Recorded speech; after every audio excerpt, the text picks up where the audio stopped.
আজি প্ৰথম ব্লাউজ চিলাব শিকিব ন? কেনেকুৱা লাগিছে কোৱাচোন? ভালেই লাগিছে, নতুন এক্সপিৰিয়েঞ্চ ফাৰ্ষ্ট ন? দেখাই আছোঁ চাবা, এইটো লাইনিং দুটা আছে ন, সেইটো চকটো আনাচোন। ইয়াতে এটা চিন দি ল'বা প্ৰথমতে, এইটোত চিন দি লোৱাচোন। এইটোতো আছে বাৰু, তথাপিতো চিনটো দি লোৱা। দিয়া এটা এনেকৈ চিন দিয়া, তাৰপিছত এইটো তেনেকৈ দিবা চিন দিয়া। দিলা, দি কিনে এতিয়া কি কৰিবা, এই তলৰ এই লাইনিংটো যে, এইটো তলৰ লাইনিংটো টানা, চকটো থোৱা তুমি ধুনীয়াকৈ। এইখিনি এনেকৈ ধৰি ৰাখিব লাগিব, কিন্তু তলৰ লাইনিংটো ধুনীয়াকৈ টানি দিবা। দি কিনে হেৰি নকৰিবা, একদম যেনেকুৱা আছে সেনেকুৱাই থাকিব।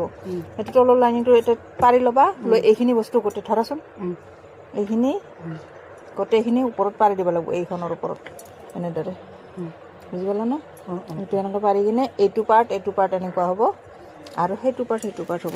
কিবা কাৰণত যদি মানে চিনটো কিহৰ কাৰণে দিয়া হয়, কিবা কাৰণত যদি পৰি যায় লাইনিংটো তলত, উৰি গ'লে কেনেকৈ গম পাবা? যদি কিবা কাৰণত লাইনিংটো উৰি গ'ল হা, উৰি গ'লে কেনেকৈ গম পাবা কোনটো কি? তেতিয়া নতুনতে নাজানে ন, পুৰণতহে জানিব। তেতিয়া এই চিনটো চাই ল'ব লাগিব তুমি, সদায় চিনটো ওপৰত থাকিব। কিবা কাৰণত পৰি গ'ল লাইনিংটো, পৰি গ'লে তুমি উঠাই কিনে চিনটো চাই ল'বা।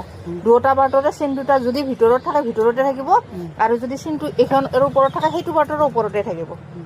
দুটা পাৰ্ট থাকিব ব্লাউজৰ, সদায় চববোৰে দুটা পাৰ্ট থাকে। এটা পাৰ্টত যদি ওপৰত থাকে সেইটো পাৰ্টৰ ওপৰত থাকে, বুজি পালানে? এতিয়া এনেকৈ ধুনীয়াকৈ কাচাটো মাৰি দিয়া।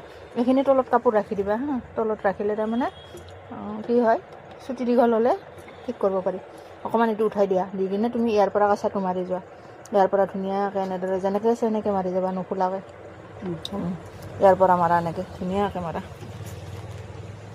ইয়াৰ পৰা তাকে দিব নালাগে ন? নালাগে, ধুনীয়াকৈ চাইডে দুয়োখন হাতেদি ধুনীয়াকৈ ধৰি কিনে অলপ দূৰেৰে মাৰিম নেকি? নালাগে, চাইডে মাৰা, যেনে যিমান পাৰা চাইডত মাৰা। এটা কোণাত বেজিটো বহাই দিয়া, বেজিটো বহাই দিয়া। নহয় বহাই দিয়া মানে বুজি পোৱা নাই, বেজিটো ভিতৰত সোমাই থাকিলে এইবাৰ পাৰ্টটো তুমি এনেকৈ ঘূৰাই দিব লাগিব, বুজিছা? এতিয়া এনেকৈ ধুনীয়াকৈ চিনি মাৰা ধুনীয়াকৈ।